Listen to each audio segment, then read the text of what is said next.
Video skip ചെയ്യണ്ട. ഈ വാതിൽ തുറന്നാൽ കാണുന്നത് അടിപൊളിയായിട്ടുള്ളൊരു ഏരിയയാണ്. എന്താണെന്നല്ലേ,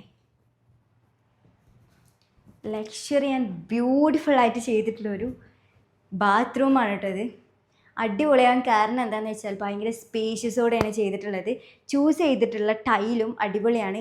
ഈ ബാത്ത് ടബ് ഒന്നും കൂടി ഹൈലൈറ്റ് ആയിട്ട് പറയാൻ പറ്റും. അതേപോലെ തന്നെ നാച്ചുറൽ ആയിട്ടുള്ള ലൈറ്റ്, വെയിലൊക്കെ മാക്സിമം ഇതിനുള്ളിലേക്ക് കിട്ടുന്ന വിധത്തിൽ മുകളിൽ കൊടുത്തിട്ടുള്ളത് ഇൻഡസ്ട്രിയൽ വർക്ക് ചെയ്തിട്ട് GI അതേപോലെ തന്നെ ഗ്ലാസ് ആണ് കൊടുത്തിട്ടുള്ളത്.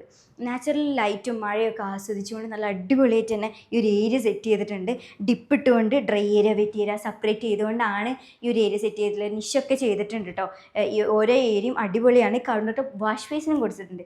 ഇത് ഇവിടെ മോൾക്ക് വേണ്ടിയിട്ട് നിർമ്മിച്ചിട്ടുള്ള ഒരു ബെഡ്റൂമിൻ്റെ അറ്റാച്ച്ഡ് ആയിട്ടുള്ള ബാത്റൂമാണ് വരുന്നത്. ഞാൻ ബെഡ്റൂം കാണിച്ചു തരാം. ഇതാണ് കേട്ടോ ബെഡ്റൂം വരുന്നത്. ബേ വിൻഡോ വരുന്നുണ്ട്. അതേപോലെ വിൻഡോസും കാര്യങ്ങളൊക്കെ ബ്ലൈൻഡ്സൊക്കെ കൊടുത്തിട്ട് കിങ് സൈസ് ബെഡ് കോട്ട് നൽകിയിട്ടുണ്ട്. വാർഡ്രോബ് നൽകിയിട്ടുണ്ട്. ഈ ഭാഗത്തായിട്ട് മിറർ യൂണിറ്റ് നൽകിയിട്ടുണ്ട്. അവരുടെ ഫോട്ടോ ഒക്കെ ഇവിടെ ഫ്രെയിം ചെയ്ത് വെച്ചിട്ടുണ്ട് കേട്ടോ. അടിപൊളിയായിട്ടാണ് ചെയ്തിട്ടുള്ളത്. ഇൻറ്റീരിയർ ചെയ്തിട്ടുള്ളത് ഫർണിയ ഇൻറ്റീരിയേഴ്സാണ്. ഇതിൻ്റെ ഫുൾ ഡീറ്റെയിൽ ആയിട്ടുള്ള വീഡിയോ നമ്മൾ യൂട്യൂബിൽ ഇട്ടിട്ടുണ്ട്. ചെക്ക് ചെയ്ത് നോക്കുക.